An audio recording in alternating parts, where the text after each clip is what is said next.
Hi, in this video our essay topic is related to agricultural areas and our essay prompt is the movement of people from agricultural areas to cities to work can cause serious problems in both places. What are the serious problems and what measures can be taken to solve this problem?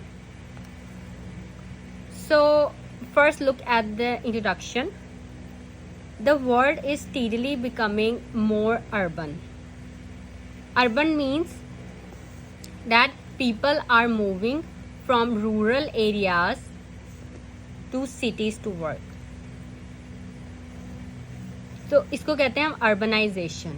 Urban मतलब rural areas से urban areas की तरफ move करना, उस movement तो वहाँ पे जो है सिटीज़ और टाउन्स में जो पॉपुलेशन है वो इंक्रीज कर रही है, इसको अर्बनाइजेशन कहते हैं. ये जनरल स्टेटमेंट है. As people move to cities and towns in search of employment, educational opportunities and higher standards of living. So अब ये जो क्वेश्चन में है the movement of people and while paraphrasing in introduction we have written move to cities. ठीक है, move to cities, people move to cities. This is the way of paraphrasing. हम exact statement जो है वो copy नहीं कर रहे इधर introduction में.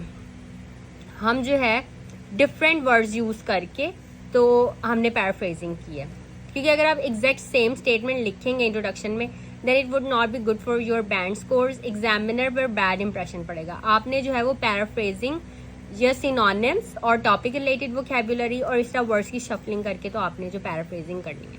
ठीक है, मूव टू सिटीज यूज हुआ है और आप रीलोकेशन भी इसको कहते हैं, शिफ्टिंग, डिस्प्लेसमेंट. जो पीपल मूव करते हैं from one place to another, it is also called relocation, shifting और displacement. You can also use these words. And फिर हमने प्रॉब्लम्स बतानी है और उसके बाद सोल्यूशन. तो ये आगे जो इंट्रोडक्शन में हम ही बता रहे हैं. ठीक है, एंड मैंने अर्बनाइजेशन का आपको बताया there are many negative consequences owing to rapid organisation in cities. अब जो सिटीज़ हैं वहाँ पे पॉपुलेशन ज़्यादा हो रही है, तो ये जो रैपिड ऑर्गेनाइजेशन है या इसको कहते हैं ग्रोथ, डेवलपमेंट, इंडस्ट्रियलाइजेशन. आप ये भी वर्ड्स यूज़ कर सकते हैं इधर. Growth, development और industrialization, these words are synonyms for this word urbanization.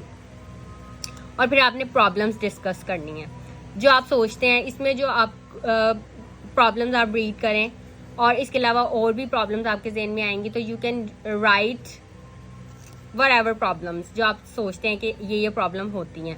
जैसे first है, there is a lot of pressure on the resources such as land, water, infrastructure like public transport, healthcare and law and order. Okay, and then second and जो आपके problems जहन में, ये problems थी cities में and problems in villages. And for urbanisation, अब ये urbanisation ही बात हो रही है इधर, क्योंकि अर्बनाइजेशन ही मेन इसमें, क्योंकि पीपल मूव करते हैं from agriculture areas to cities. This is called urbanisation. And there are many problems which arise because of this urbanization. Or this body paragraph is about the problems in cities and this body paragraph is about the problems in villages. And for rural areas you can write these synonyms in your essay, like you can write countryside or suburban or non-urban areas. And for agricultural areas you can write farming land or cultivated land.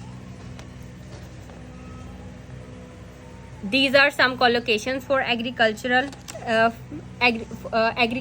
areas, agricultural labor, agricultural productivity.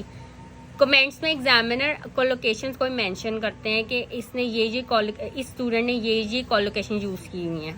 Okay, so agricultural से ये collocations जो हैं you can also agricultural labour, agricultural productivity.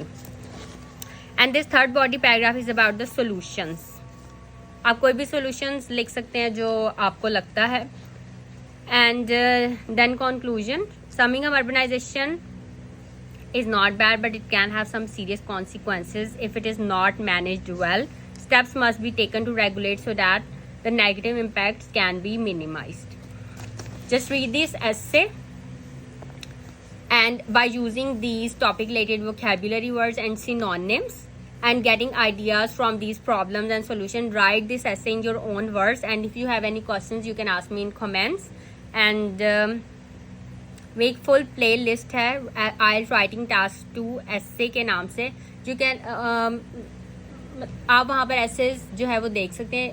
250+ essays है और आपको उससे idea ले सकते हैं कि किस तरह से जो है आप ऐसे लिख सकते हैं. Okay, so that's all for this video, and if you have any questions you can ask me in comment.